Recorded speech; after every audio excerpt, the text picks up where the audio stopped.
Why is it that those who are called to a higher purpose often face the deepest battles with lust? It's a struggle that no one likes to talk about, yet it's more common than you think, and the reasons behind it are shocking.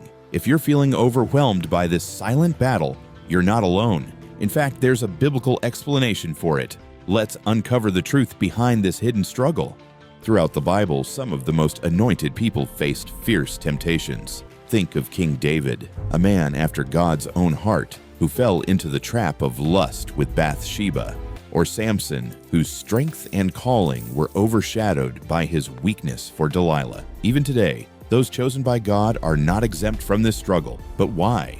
Why does lust seem to target those set apart for greatness? It's not just about human weakness, it's a spiritual battle, and the enemy knows exactly who to target. The Bible makes it clear that spiritual warfare is real. Ephesians 6:12 says, "For we do not wrestle against flesh and blood, but against principalities, against powers, against the rulers of the darkness of this world, against spiritual wickedness in high places." Lust isn't just a physical temptation, it's a spiritual attack aimed at those with a divine calling. The enemy knows that if he can corrupt the purity of a chosen one, he can hinder God's purpose for their life. But why does this struggle hit so hard?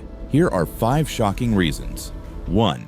Spiritual sensitivity makes temptation stronger. Being spiritually gifted often means having heightened awareness, not just of God's presence, but also of the enemy's tactics. Lust is a powerful tool the enemy uses to distract and weaken those with divine callings. Chosen ones often experience more intense temptations because the enemy knows that if he can trap them in lust, he can derail their spiritual growth. 2. Isolation leads to hidden battles. Chosen ones are often set apart, walking a path that few can understand. While this solitude can be a blessing, it also creates a dangerous vulnerability. Without strong accountability or deep spiritual connections, lust becomes a private struggle. The secrecy of this battle makes it harder to overcome, leading many chosen ones to suffer in silence. 3. A high calling attracts greater attacks. The higher the calling, the stronger the warfare. Lust isn't just a natural human struggle, it's a spiritual attack designed to keep chosen ones distracted, drained, and distanced from God. Many great leaders, prophets, and spiritual warriors have fallen because they underestimated the power of this battle. The enemy uses lust as a constant snare, knowing that even the strongest warriors can be brought down by their flesh. 4. Emotional wounds create open doors. Many chosen ones carry deep emotional wounds: rejection, abandonment, past heartbreaks. These unhealed scars can become open doors for lust. When a person is emotionally vulnerable, the enemy offers lust as a false comfort, a counterfeit connection to fill the void. Without inner healing, lust becomes a coping mechanism, creating a cycle of sin and shame that is hard to break. 5.